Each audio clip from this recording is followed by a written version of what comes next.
የአዲስ አበባ ከተማ አስተዳደር ከተለያዩ የሙያ ዘርፎች ከተውጣጡ ባለሙያዎች ጋር ያደረጋቸውን ውይይቶች ወደ ተመለከቱ የትኩረት ጥንቅሮቻችን ነው የምናልፈው። ይህ ያሳለፍነው ሳምንት የአዲስ አበባ ከተማ አስተዳደር በአመታዊነት የሚያካሂደውን ከተማ አቀፍ ውይይት ከንግዱ ማህበረሰብ ከመምህራንና ከጤና ባለሙያዎች ጋር በማድረግ ከነዚህ የህብረተሰብ ክፍሎች ለሚነሱ ጥያቄዎች ምላሽ የሰጠበት ነበር። የበጀት ዓመቱን የስራ ክፍተቶች ለመለየትና ለቀጣይ ዓመት የመፍትሄ እቅድ ለማሰናዳት በሚል እንደሚሰናዳ በተነገረለት በዚህ ውይይት ላይ የተሳተፉት ሶስቱም የህብረተሰብ ክፍሎች በከተማዋ ያሉ የልማት እንቅስቃሴዎችን በማበረታታት በየዘርፋቸው ሊፈቱ ይገባል ያሏቸውን አንገብጋቢ ጥያቄዎችን ሲያነሱ ተደምጠዋል። ቀጣዮቹ ጥንቅሮቻችን በእነዚህ የውይይት መድረኮች ላይ የተነሱ ዋና ዋና ሀሳቦች የምንመለከትበት ይሆናል። በቅድሚያ በርከት ያሉ ኢኮኖሚያዊ ጥያቄዎች የተነሱበትን የመምህራንና የከተማ አስተዳደሩ ኃላፊዎች ውይይት እንደሚከተለው አሰናድተንላችኋል። እሱን ተከታትለን እንመለስ።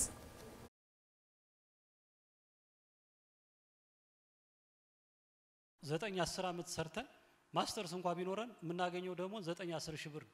በዚህ ብር ቤት ተከራይቶ መኖር ከባድ ነው። አዲስ አበባ ላይ አሁን አብዛኞቻችን ከከተማ እየወጣን ቤት ክራይ ያው አስቸጋሪ ስለሆነ መሃል ላይ ወተን ነው ምንከራይ። ረጃጅም ጉዞ ነው አድርገን ወደ መሃል ከተማ ምንመጣ። ረጃጅም ጉዞ አድርገን መተን ተገቢ የሆነ ትምህርት መስጠት አልቻልንም። በዛ ላይ የኢኮኖሚውን ነገር አብዛኛው መምህር አሁን ኢኮኖሚ ከገበያ ውጭ ያደረገው ነው። እነዚህ የትነስ እንኳን በእኛ አቅም በእኛ በደሞዝተኛው አቅም የቤት ኪራይ ከፍለን እነዚህ ነገሮች ለማግኘት በጣም ፕሮባቢሊቲው እየጠበበ ነው። ልታዩልን ልትመለከቱልን የሚገባ ነገር ነው። ዲቫሉዌሽን ወይም ደግሞ የገንዘብ የመግዛት አቅም መዳከሙ ገንዘባችንን ኪሳችን ውስጥ ያለችውን ገንዘብ የጎዳበት መጠንና ወደኛ ኪስ እንዲመጣ የተጨመረልን ገንዘብ እኩል አይደለም ነው። እዛ ላይም ግምገማ ይፈልጋል። ገምግሙት። በቂ ነው በቂ የሚባል ነገር የለም አይደለም። እናት ያላትን ነው ለልጆቿ የምታከፋፍለው። ከትምህርት ሚኒስቴርም ጋራ ተመካክረን እዚህ ላይ የምናደርጋቸው ማሻሻያዎች ካሉ እናሳውቃቸዋለን። መረዳት ያለባቸው እስከዛሬ ድረስ ያደረግን የመጣ ነው ምን ያክል ትኩረት እንደምንሰጥም ክብር እንደምንሰጥም በፍታዊነት ደግሞ ካለን ሀብት እናንተ ጋር ለማድረስ ያለን ኮሚትመንት ነው። ሰው ተምሮ ደረጃ አሻሽሎ ሲመጣ ምንም አይነት ደሞዝ አይጨመርለትም። ምክንያቱም ደሞዙ ላይ ወይም ደረጃው ላይ ደርሰበታል የሚል ምላሽ ስላለው ከፐብሊክ ሰርቪስ ጋር እየተነጋገርን ነው። አስፈላጊው ምላሽ በቅርብ ቀን ውስጥ እንደሚያገኝ ከሚመለከተው አካላት ጋር እየተነጋገርን ነው። ከንግድ ባንክ ጋራ ኦልሞስት 2 አመት የፈጀ ኔጎሺዬሽን ነው ስናካሄድ የቆየነው። ከዛው ውስጥ ወደ 120 ቢሊዮን ብር የሚሆን ቤት እንዲገነባላችሁ በጀት አዘጋጅቻለሁ ብሎ ንግድ ባንክ ሲናገር ከዚህ በላይ ብስራት ያለ አይመስለኝም። ብዙ መንገድ ተሄዶ 75-25 ፕሮግራም ተፈራርማቸዋል። ግን እኛ 25%ን ካልኩሌት አድርገነው በ80 አመትም በ70 አመትም 25% አይሞላልንም።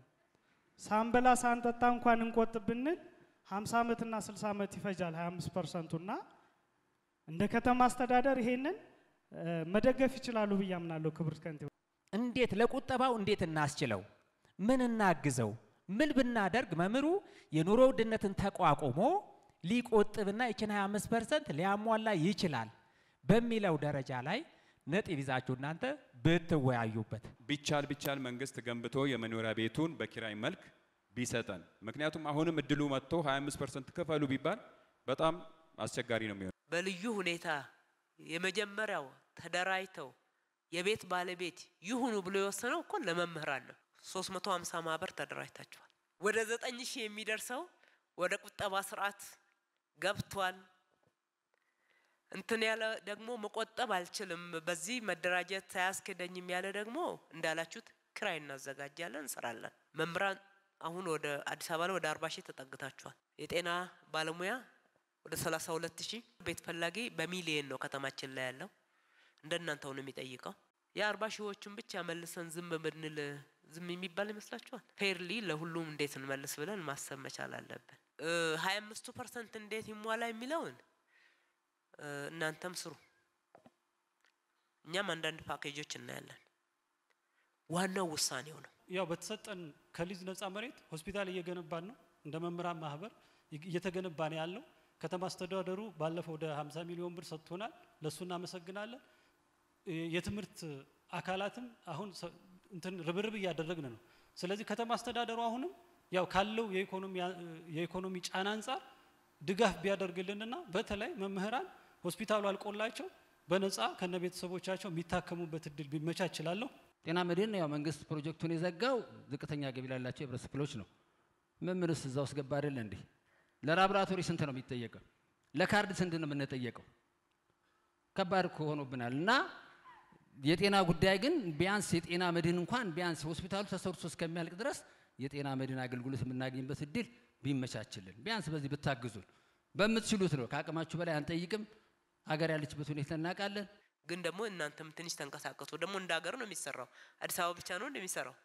ሌሎችም እንቀሳቀሱ፣ ሌላ ቦታም እንዲንቀሳቀሱ አድርጓቸው። እንደ ኢትዮጵያ መምህራን ማህበር በጋራ መንቀሳቀስ ያስፈልጋል። አዲስ አበባ በ50 ሚሊዮን በቃ አይልም። ያ ቦታ እንዲለማም እንዲለወጥ እንፈልጋለን። የጤና መድን አዲስ አበባ ላይ ለየት ባለ ሁኔታ መታየት ሊኖርበት ይችላል። ሆስፒታላችሁ እስከሚደርስ ድረስ እንዴት አድርገን ነው የመምህራኑን ሕክምናን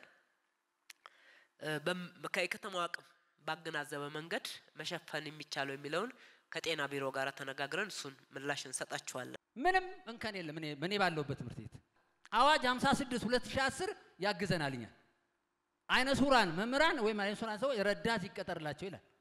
አዋጁን የሚደግፈን መንግስት ያወጣው ነው። ይሄንን ግን እንደ በጎ ፈቃድ እንደ ችሮታ እንደ ምጽዋት የሚቆጥሩ አመራሮች አሉ በትምህርት ቤቱ።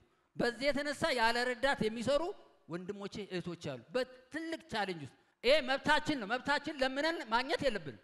ምናልባት ከትምህርት ቤት በርዕሳነ መምህራን መልካም ፍቃድ ላይ ተመሰረተ እንደሆነ ነው የገባኝ። ይሄንን እኛ በቀጣይ በምናረጋግጠው ልክ አስፈላጊ የሆነውን እርምጃ እየወሰድን ይስተካከላል ብለን እናስባለን። ግን በዚህ ደረጃ ምሬት ውስጥ ያስገቡ አመራሮች ትክክል እንዳልሆኑ እዚሁ መናገር እፈልጋለሁ።